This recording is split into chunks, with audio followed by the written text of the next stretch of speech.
Hey everyone, and welcome back. Ready for another deep dive? Always. What are we looking at today? Well, today it's something that's pretty essential to all of us. Water. Okay, water, yeah.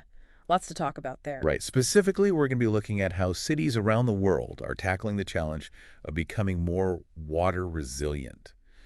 And, Resilient, right. I've seen a lot of articles about this lately. It seems like everyone's talking about it now. exactly. It's a hot topic for sure, and for good reason. And you sent me some really interesting studies and reports on this. I did, yeah. And, they highlight some really incredible approaches, like so diverse. I mean, we're talking underground tunnels, Oh, wow. cities designed to act like giant sponges. So we're going to take you, the listener, on a whirlwind tour of 5 cities around the globe, each with its own unique way of dealing with this.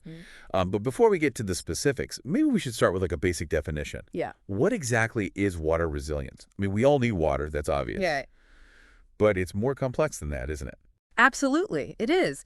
It's not just about having enough water, right? It's about being prepared for any water-related challenge that might come up. I mean, think about floods, droughts, rising sea levels, the whole shebang. Right. Water resilience basically means a city can roll with those punches and still keep its people safe, and all of its systems running smoothly. So it's kind of like having a good backup plan for anything water throws at you. Exactly. Okay, I like that. So with that in mind, let's start our global adventure, shall we? First stop, New York City. Yeah. I mean, after Hurricane Sandy back in 2012, Oh, yeah. they knew they had to up their game when it came to water. Oh, absolutely. Sandy was a massive wake-up call for so many coastal cities, New York included. Yeah? And it was this huge project called the Big U. It's a multi-billion-dollar investment in protecting Lower Manhattan from future storms. But it's not just a wall. It's way more nuanced than that. Right, I was reading about this. It's like a 10-mile long kind of a protective necklace of different projects, right? Kind of tailored to each neighborhood. So we're talking parks that double as flood barriers, elevated ferry landings. It's super ingenious. But is it really a wall, though? Well, I feel like a wall just pushes the problem somewhere else. You know what I mean? right, and that's a really good point. The Big U, it's designed in layers, so it's more about absorbing and redirecting water than just blocking it out, right? Okay. And you mentioned the flood protection parks, right? I mean, when it's not storming, those are green spaces. They're recreation areas for people to enjoy. It's not like they're just sitting there, menacingly waiting for the next disaster. Oh, so it's multi-purpose. Totally. Okay, I like that.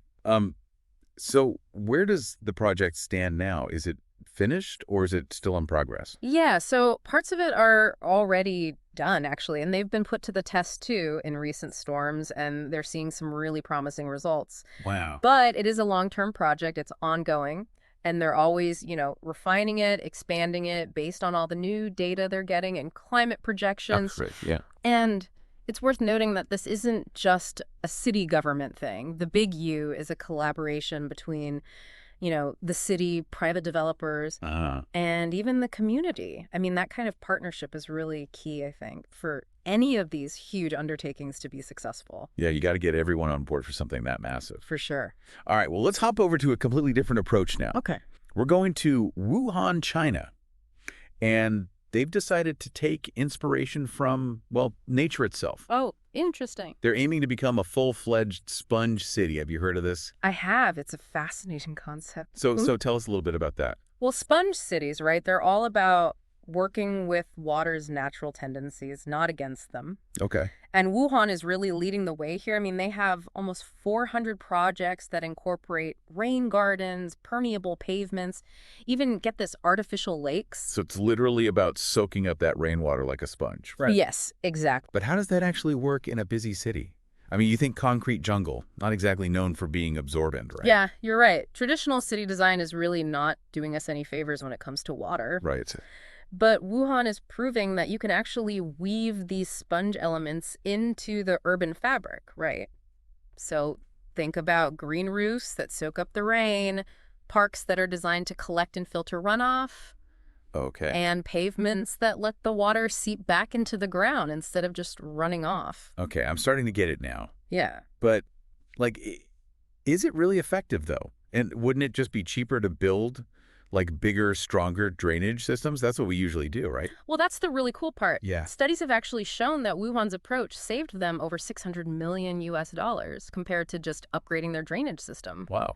Okay. So yeah, it actually is cheaper to work with nature than to try and, out-engineer it all the time. So you're telling me nature is smarter than us? Pretty much, yeah. I love it. And it's not just about the money either. Sponge cities, they also have all these amazing co-benefits. I mean, they help improve air quality, they reduce that urban heat island effect, and they even create more biodiversity. It's like a win-win-win. Yeah, it's like a ripple effect of benefits. Totally. So it sounds like Wuhan's really onto something here. And their success is actually inspiring other places around the world to try similar things, right? I think I was reading about something like that in the UK. Yeah, you're right. SLU in the UK got a pretty big investment to start implementing these sponge city principles. Wow, that's great. So it's becoming a global movement, which I think is really exciting because it shows this can be adapted to all sorts of different climates and urban settings. Okay, so we've got New York using layers of protection. We've got Wuhan embracing the power of nature. Yeah. Our next stop takes us to Tokyo, a city that's, let's face it, no stranger to heavy rainfall and the threat of flooding. But they have come up with a pretty mind-blowing solution, and it's all hidden underground. Oh, I know what you're talking about, yeah. Tokyo's approach is like a marvel of engineering. It is. They get these frequent typhoons, and of course the city is incredibly dense, very urban. So what they did was build this vast network of underground tunnels and reservoirs. It's called the TRN, the Tokyo Tunnel and Reservoir Network. I was reading about this. It's literally like a whole underground city dedicated to managing water. Yeah. But I'm curious, how does it actually work? Does it just collect all that rainwater and just keep it down there? Well, that's where the genius comes in. Okay. The TRN, it acts like a giant pressure relief valve for the city's rivers. Oh, okay. So when they get a big downpour, the floodwaters get diverted into this tunnel network before they can overwhelm those surface drainage systems.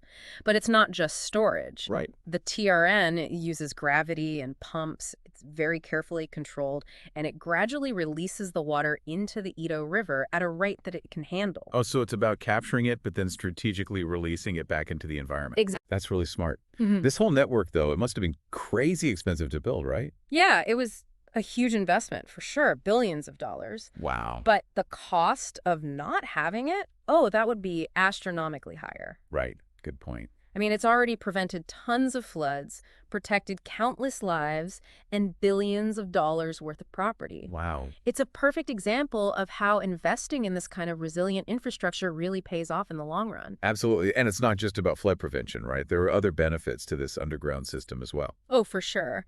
The TRN, it also helps with land subsidence, that sinking that happens when you pump out too much groundwater.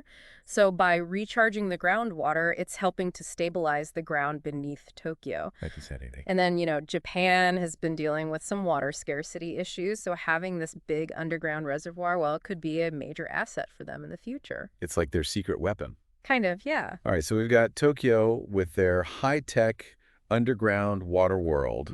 But now we're going to shift gears completely and head down to Cape Town, South Africa. Remember they had that day zero crisis? Oh, yeah. Just a few years ago?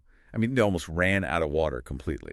It must have been terrifying for everyone living there. It was. Cape Town's experience was a really stark reminder that water scarcity, it's a real and present danger, even in developed nations. Yeah, for sure. But you know what? It also sparked this incredible wave of innovation and community action. Well, I'm dying to know how they bounced back from that. What did they do to become more water resilient? Well, one of the key things they did was really diversify their water sources. Okay. They're investing in desalination plants, which, turn seawater into drinkable water. Wow. And they're tapping into this huge underground water source called the Cape Flats Aquifer. So they're looking both above ground and below ground for new water sources. Exactly. That's smart. But it's not just about finding more water, is it? I mean, they had to change how people use water and how they think about it.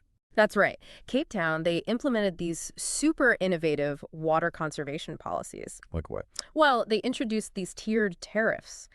So the more water you use, the more you pay. Oh, so it hits your wallet? Yeah, it makes you think twice. Yeah. And they've been doing a lot to promote water-wise gardening and encouraging businesses to become, get this, water neutral. Hold on, water neutral, what does that even mean? It's a really interesting idea. So imagine a company that uses a lot of water, right? Let's say in their manufacturing process. Okay. To become water neutral, they would invest in some sort of project, maybe restoring a wetland or supporting rainwater harvesting, something that saves or replenishes the same amount of water they're using.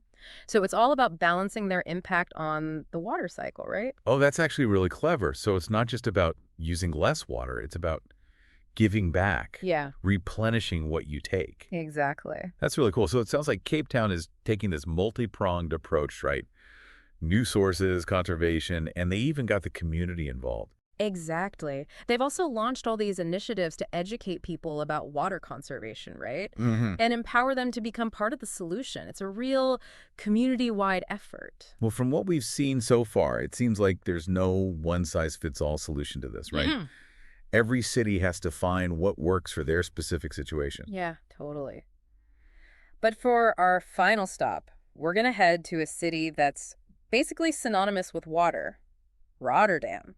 They've been dealing with water challenges for centuries, so they must have some serious expertise to share. Oh, Rotterdam's fascinating. They've really embraced the fact that they live in a delta, Right. where land and water are constantly interacting, Hmm. and they've totally earned that nickname, Resilient Rotterdam.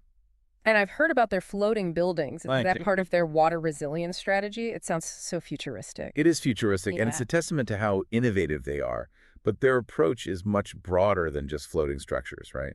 It's a whole combination of flood protection measures, clever urban design, and really having a deep understanding of how water behaves. Okay, so break it down for us. What are some of the key elements of their plan? Well, for starters, they've got an extensive network of dikes and flood barriers, right, to protect the city from storm surges and sea level rise. Okay, makes sense. But they're also integrating a lot of green infrastructure into the urban landscape. So parks, public spaces that can absorb and manage rainwater. So it's like that blend of hard engineering and nature-based solutions. Exactly. But I'm still really curious about those floating buildings. How does that fit into the whole picture? Well, the floating buildings, they're part of their long-term vision for a city that's even more adaptable, right, and resilient to climate change. So they're exploring floating housing developments, floating parks, even floating farms. It's about embracing the water as an opportunity, not just a threat. I love that. And are these floating structures actually being built?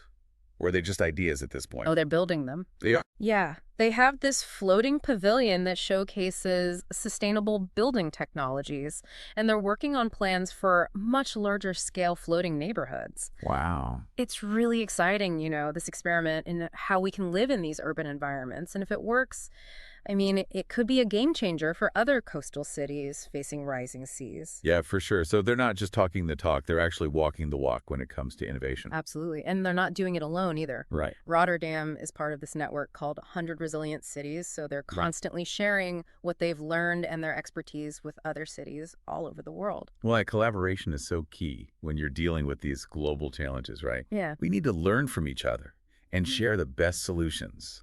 Wow, what a whirlwind tour. I mean, we've covered so much ground. We have. Literally. We've barely scratched the surface, I think, of what these cities are doing, really. I know, but I feel so inspired just by their ingenuity and determination. Me too. It's clear that we have the knowledge and the tools to create this more water-resilient future, Well, It's just a matter of using those resources and collaborating on a global scale. exactly. And it's not just about governments and engineers either. I mean, every single one of us can play a role in conserving water For sure. and supporting a more sustainable future. Yeah. Right. So we'll actually talk more about some specific actions you can take in just a bit. But first, we've got even more inspiring city stories to share with you in part 2 of our deep dive. Can't wait. Stay tuned. And we're back for part 2 of our deep dive into water resilience around the world. Still thinking about all those amazing solutions we talked about, Yeah. high-tech tunnels, cities that are like giant sponges. Mm-hmm. It's amazing to see what cities are doing to become more resilient. But Yeah. before we jump into more cities, you mentioned at the end of part 1 that there are things we can do individually as well, like to help. Mm-hmm. And I think our listeners would love to hear more about that because it can feel a bit overwhelming. How do we tackle these global water issues? I totally get that. It's easy to feel like our individual actions don't really make a difference, when you're looking at these huge infrastructure projects. Yeah. But they absolutely do add up. Even small changes in our everyday habits can have a big impact in the long run. Okay, so what are some things our listeners can start doing right now to make a difference? Well, one of the simplest things, and it's really effective, is just being more mindful of how much water you use, Okay. right? Well, Turn off the tap while you're brushing your teeth, fix those leaky faucets, maybe take shorter showers. yeah, it's the stuff we've all heard before. Right. But it really does add up, especially if you think about it. Like millions of people making those little changes. Exactly. That's a lot of water. Whoa. What else can people do? Choosing water-efficient appliances is a great one. Look for washing machines, dishwashers that have those high water efficiency ratings. And if you own your home, Right? think about installing a low-flow toilet or a shower head. Those can make a big difference. Awesome tips. It's all about making those conscious choices to reduce our water footprint, basically. Yeah. I've also been trying to be more mindful of what's called my virtual water use. Have you heard of that? Oh, yeah, virtual water. That's a really important concept Yeah. that a lot of people aren't really aware of. Can you explain a bit more about that for our listeners? Yeah, so virtual water is kind of like the hidden water footprint of all the things we buy and consume. Okay. Like, for example, it takes a huge amount of water to produce a cup of coffee or a cotton t-shirt. Really? Wow. So by being more mindful of the products we choose and reducing our overall consumption, well, we can save water indirectly.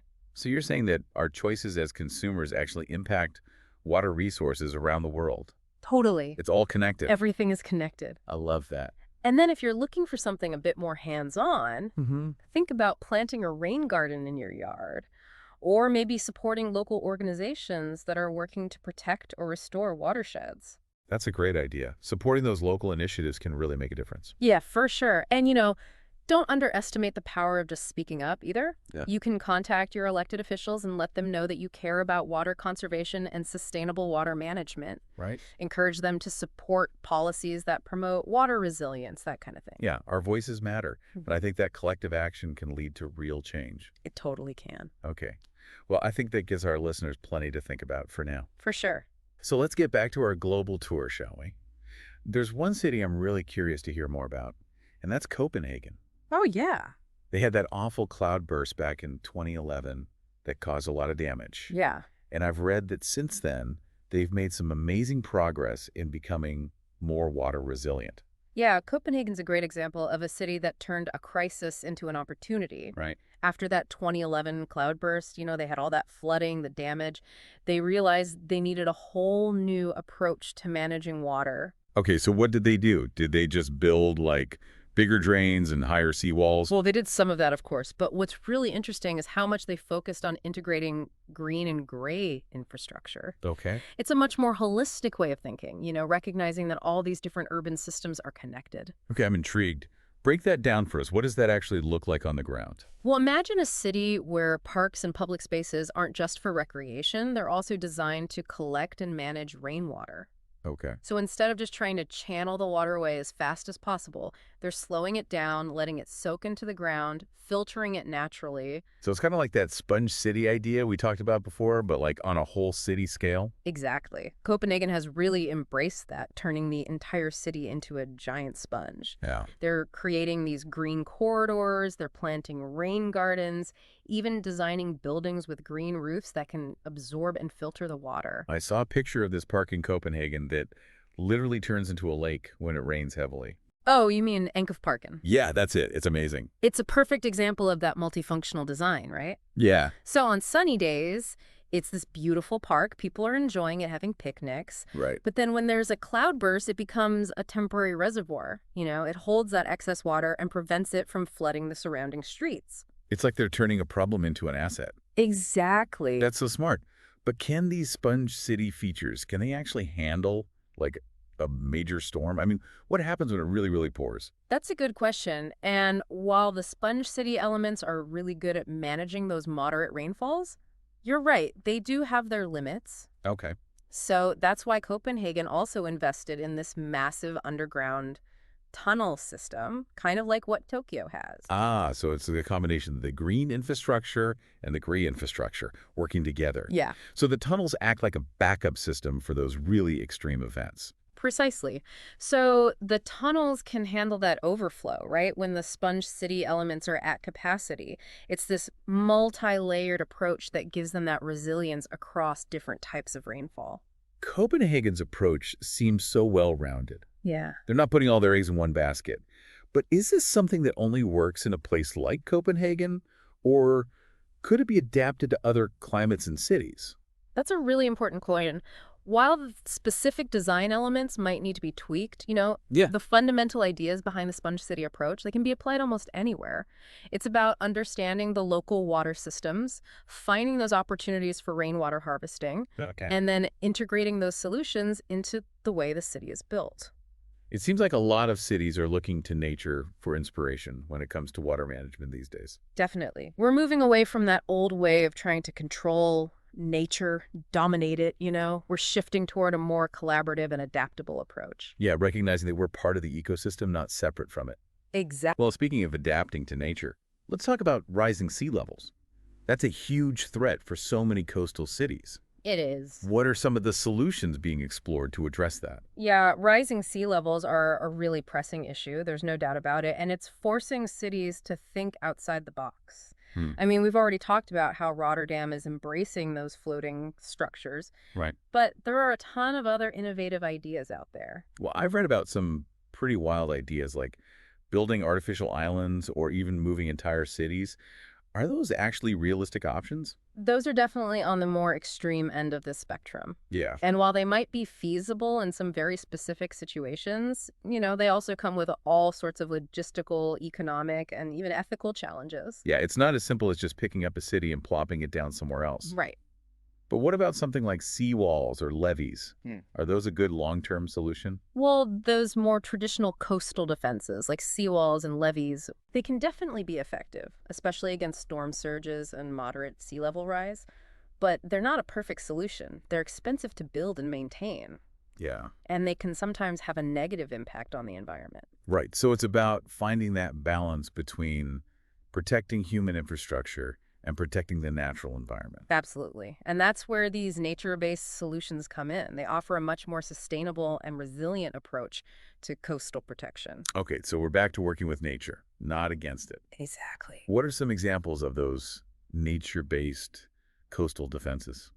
Well, one really promising solution is restoring coastal ecosystems like mangroves, salt marshes, seagrass beds. Okay. These ecosystems, they act as natural buffers, They absorb wave energy, they reduce erosion. I've heard that mangroves are especially good at protecting coastlines from storms. Oh yeah, they're amazing. Their root systems are so dense, they help stabilize the shoreline. They dissipate the energy from the waves. They're incredibly resilient to storms and floods. Plus, they provide valuable habitat for all sorts of marine life. So win-win for both people and the environment. Exactly. Are there other nature-based solutions being explored as well? Yeah, another really interesting approach is creating these living shorelines. Living shorelines. So instead of building a hard structure like a seawall, they use natural materials, oyster reefs, sand dunes, native plants, to create a shoreline that's more dynamic and resilient. So it's about mimicking natural coastal processes, basically. Exactly. Living shorelines are designed to adapt and evolve as sea levels rise and storm patterns change, just like natural coastlines do. That's really cool. It sounds like these nature-based solutions are becoming more and more popular as a way to protect coastal cities. They are, and they have a lot of advantages over those traditional engineering approaches, They're often cheaper to build and maintain. Oh. They're good for the environment, and they create these waterfront areas that are just more beautiful and accessible to people. It sounds like coastal cities have a lot to consider. As sea levels continue rising, it's a complex issue. For sure. It requires some out-of-the-box thinking and understanding those natural processes. It does, and it's going to require a lot of collaboration and knowledge sharing across the globe. Well, I'm curious, what are some of the other countries or cities that are leading the way in coastal resilience? Well, the Netherlands is definitely a pioneer in this field. Right. They have a lot of experience with water. Centuries of experience living with water, yeah. And they've developed some seriously innovative solutions. I mean, we already talked about Rotterdam and their floating infrastructure, Yeah. but they also have these large-scale coastal protection projects like the Sand Engine. Have you heard of that? The sand engine. No, tell me about that. So it's this fascinating project that uses natural processes to replenish beaches and protect the coastline. Okay. They basically created this giant hook-shaped peninsula made of sand, and it naturally distributes along the coast over time. It's like mimicking the natural movement of sand. So they're using the natural currents and waves to rebuild the coastline. Exactly. It's way more sustainable and dynamic than constantly having to dredge sand and dump it back on the beaches. It sounds like the Dutch are truly masters of working with water. They are. Are there any other countries doing similar things? Singapore is another one that's taking coastal resilience super seriously. Okay. They're investing a ton in researching and developing new technologies and nature-based solutions to protect their island nation. It's really amazing to see all these different approaches and how different countries are tackling this in their own unique way. But it seems like the one thing they all share is that willingness to experiment, to innovate. Absolutely. There's no one-size-fits-all solution when it comes to coastal resilience. It's about having all these different strategies and then tailoring them to the specific needs of each location. And it takes a real commitment to learning and adapting as the climate keeps changing. Well, this deep dive into water resilience has been eye-opening, to say the least. So many inspiring solutions, innovative ideas. It really has been an amazing journey looking at all these different approaches from around the world. Yeah, from those underground tunnels to floating cities, nature-based solutions. I mean, it's clear that cities are really stepping up to this challenge. And we've learned that it's not just about these huge infrastructure projects, right? Yeah. It's about each of us changing our behavior, being more mindful of how we use water, and supporting policies that help conserve water and promote sustainability. Exactly. Every drop counts.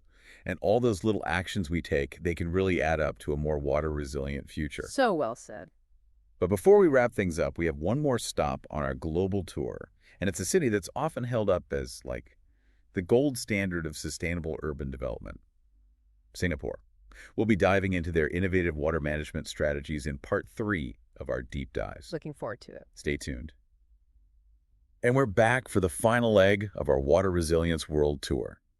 We've seen some incredible solutions from New York to Copenhagen, but now we're landing in Singapore, a city that's, well, basically turned water management into an art form. They really have. Singapore is a true innovator in this field. Yeah. You know, being a small island nation, limited natural resources, they've had to get really creative to meet their water needs. It's almost ironic, isn't it? Surrounded by water, but facing scarcity. I'm so curious to hear how they've turned that challenge into, well, an advantage. Yeah, it's pretty amazing what they've done. They have this strategy they call the 4 national taps. 4 national taps. Yeah, it's all about diversifying their water sources, creating a system that's much more resilient. Okay, I'm hooked. Tell me about these 4 taps. Okay, so the first one, the most traditional one, is imported water. For a long time, Singapore relied pretty heavily on water imported from Malaysia. Right. But they realized they needed to become less dependent on that. Makes sense. You don't want to put all your eggs in one basket, especially when it comes to something as essential as water. Exactly. So that brings us to the second tap, which is local catchment water. Local catchment, okay. So they've been working really hard to expand their reservoirs and rainwater collection systems to capture as much of that local rainfall as they can. So maximizing what nature provides. Yep. We've heard that with some of the other cities as well. Yeah, it's a common theme. Okay, so 2 down. What about the other 2 taps? What are they? All right, the third tap is what they call N-water, and it's basically, get this, recycled water. Recycled. And it's so clean that you can actually drink it. Wait a minute. Drinking water from recycled wastewater? I know, right? I have to admit, I'm a little skeptical. I get it. How do they make that safe? Well, it's a pretty intensive process, multi-stage, involves microfiltration, reverse osmosis, and they disinfect it with ultraviolet light. Okay. The end result is ultra-pure water that actually meets the highest international standards for drinking water. Wow, they've literally turned what we think of as a waste product into this valuable resource. Right. It's like closing the loop. I love it. Totally. All right, ready for the fourth tap. Hit me. Desalinated water. Desalinated, okay. So they remove the salt from seawater. Right. It's a pretty energy-intensive process, Yeah, I can imagine. but it gives them a really reliable water source that's totally independent of rainfall. So they've got imported water, local water, recycled water, and desalinated water. That's amazing. It's like the ultimate water portfolio. It is. But how do they manage all of these different sources? I mean, it's got to be a logistical puzzle, right? Well, they've invested in this incredibly sophisticated water management system that basically links all of these sources together. Okay. So they can kind of fine-tune the distribution based on demand and what's available at any given time. Wow. Think of it like this giant plumbing system that can adjust how much is flowing from each tap depending on the situation. Okay, I'm starting to get the picture. It's like having a diversified investment portfolio, but for water. Yeah, exactly. They're spreading the risk and making sure they've got a stable supply no matter what. That's a great way to put it. And it's not just about quantity either. They're really serious about water quality. Of course. Strict regulations, advanced treatment technologies. They want to make sure that every single one of those 4 taps meets the highest possible standards. It sounds like they're really setting the bar high for what's possible They are. when it comes to water management. But this kind of system, it must be a huge investment. Yeah, you're right. It is a very capital-intensive approach. Right. But what's really inspiring is their commitment to research and development. They're always looking for ways to improve efficiency, bring the costs down, and develop those new technologies that they can share with other countries. So they're not just solving their own problems, they're trying to find solutions that benefit everyone. Yeah, it's a great example of global leadership. It is. So we've talked a lot about these big projects, but what about things that individuals can do? What can our listeners do in their daily lives to help promote water resilience? Yeah, that's a great question. Because even if we don't live in a city with a super high-tech water system, there are things we can do, right? Absolutely. Simple things like fixing those leaks we were talking about before, being more conscious of how much water we use, choosing those water-efficient appliances, those all make a big difference. I think we've all become more aware of our water footprint, especially after hearing stories like Cape Town's Day Zero experience. For sure, it was a wake-up call for a lot of people. Yeah. Water scarcity is a global issue, and it's going to take all of us working together to solve it. And that starts with each one of us making those changes in our own lives. Well said. So as we wrap up this deep dive into water resilience, what are some key takeaways? What do we want our listeners to remember? If I had to sum it up, I'd say water resilience is all about adaptability, innovation, and collaboration. Okay, I like that. It's about understanding that water is this incredibly precious resource, It is. and then finding creative, sustainable ways to manage it. I mean, this journey we've been on, exploring all these different approaches from around the world, it's been incredible. From underground tunnels to floating cities to those nature-based solutions, we've seen so many different strategies. It's pretty amazing what cities are doing. It is, to become more resilient to all these water challenges. And it's not just about those big projects either, right? Wow. It's about us changing our behavior, being more mindful of our water use, supporting those policies that promote conservation and sustainability. Exactly. Every drop counts. Right. Every action we take, even the small ones, can contribute to a more water-resilient future. That's right. So to our listeners, we hope this deep dive has got you thinking about water in a new way, and the role it plays in all our lives. Remember, we're all in this together. Well said. Thanks for joining us on this incredible journey. We'll see you next time on The Deep Dive.